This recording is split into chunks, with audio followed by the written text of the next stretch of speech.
Hi folks, welcome to a new series on the Broken Meeple. This is not going to be one that you'll see all the time, but it's essentially reviewing accessories. And if accessories get sent to me by a board game publisher or a separate accessories company, then on occasion I would like to look at them and give them a review of sorts. In this case, ERaptor, a company based in Poland, have sent me 6 of these board game inserts. They're well known for them, but they also produce other things like dice towers and dice trays and a few other bits and bobs. But inserts is kind of their main shtick. Their kind of quirk compared to a lot of other insert companies is that these ones do not require any glue to assemble. So all of them are straight up dirt simple to assemble. And that's going to be the case for all 6 of these inserts. I have assembled all 6 and they have gone into all 6 games which previously were set up with just bags, rubber bands or whatever else was necessary to keep the game in reasonable condition. So in all cases they're impossibly easy to set up. You know, the wood just literally clicks in with a little hook at the bottom that allows you to just snap it into place, and then you never need to use a bit of glue ever. And I certainly haven't myself. So in all cases, that's fine. The question is though, do they do the job of actually making setup and takedown, quicker for your board game? And are they worth the money that you have to pay for the insert, which in some cases can be up to the value of another game in order to just not use baggies in the first place? There's going to be a separate video on each insert. Hope you enjoy. Let me know in the comments, and I'll better get on with it.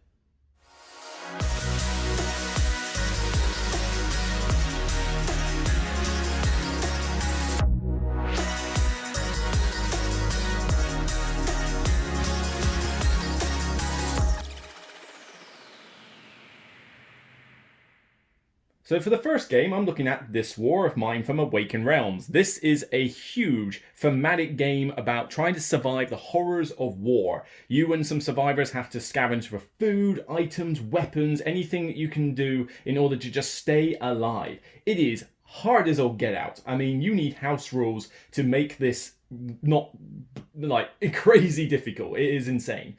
But it's also a bit of a table hog and has a lot of cards and a lot of tokens. The insert in the game normally isn't quite up to speed. It doesn't have cubby holes like that are big enough to hold everything in a nice easy way, and you're having to bag up a lot of the cards or balance them on top of the components. It's not ideal. So something like this can benefit from an insert. The question is, does it benefit enough? So, getting it open. So, few bags. These are from the game itself. You can save your progress. They're not important right now. So here we go. This is what you will see when you open the insert for now.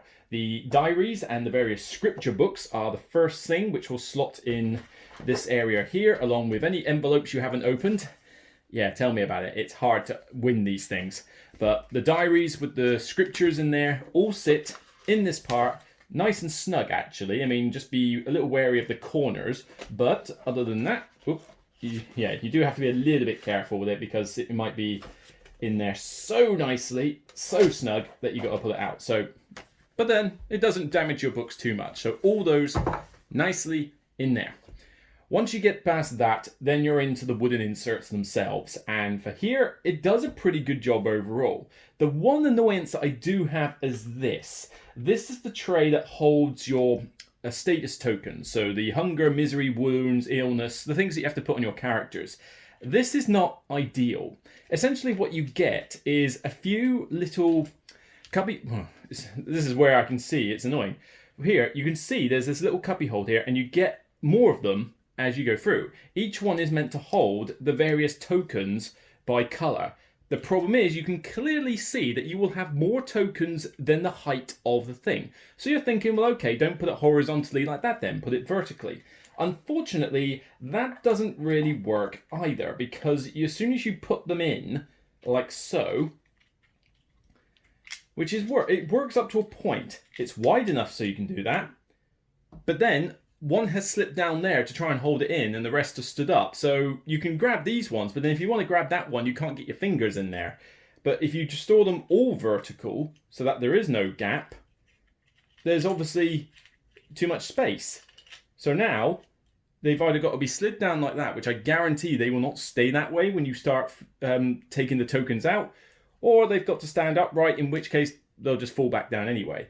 I mean, it's not the end of the world. It does kind of keep them together, but I would have liked for there maybe the height restrictions on there to be a little bit more constrictive, or maybe just to have it like where it was a smaller tray and they literally just stood up like that with no little gap. I mean, you could have halved the length of this and done it.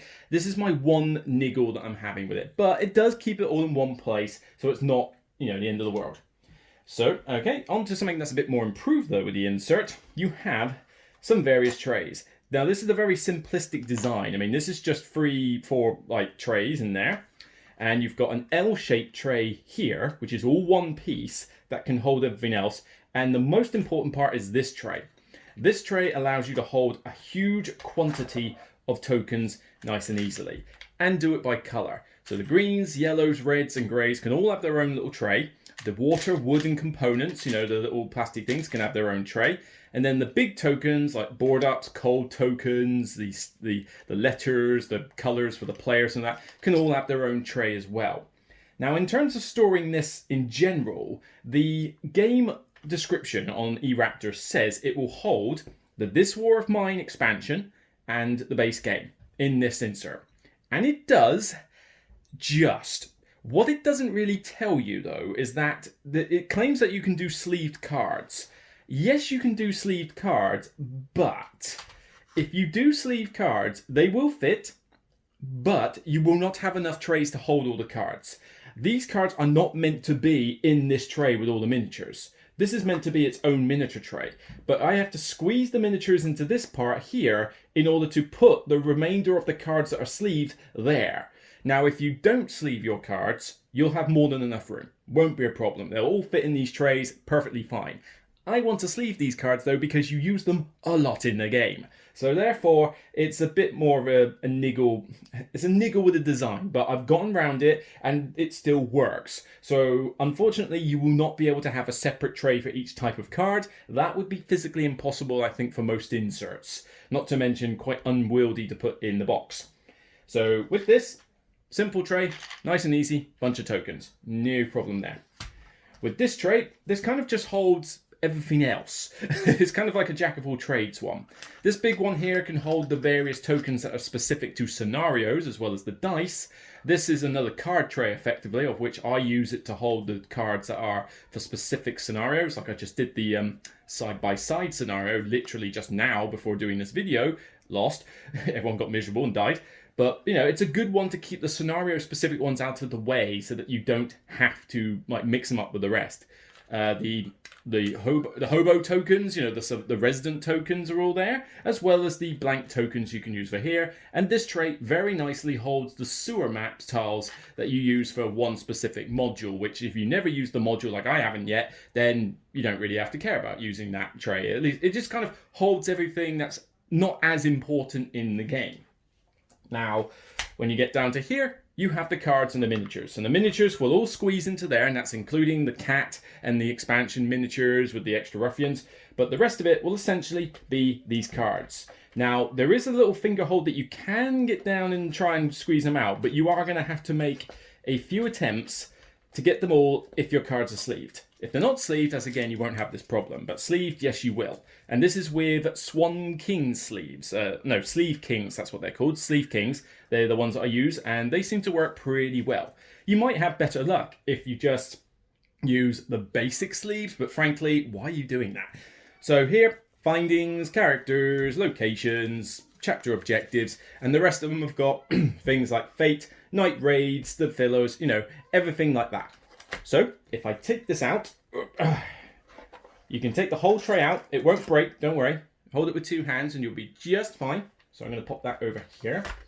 And then below, you just basically have the scenario sheets. So the various ones, day and night, epidemic, blood on the snow, last day, and the board itself at the bottom. So overall, does this insert work? Yes, it does, but there are 1 or 2 niggles with the design I do have. The first one being the way that this is done, and the second one being that the sleeved cards is not ideally as much as I would like.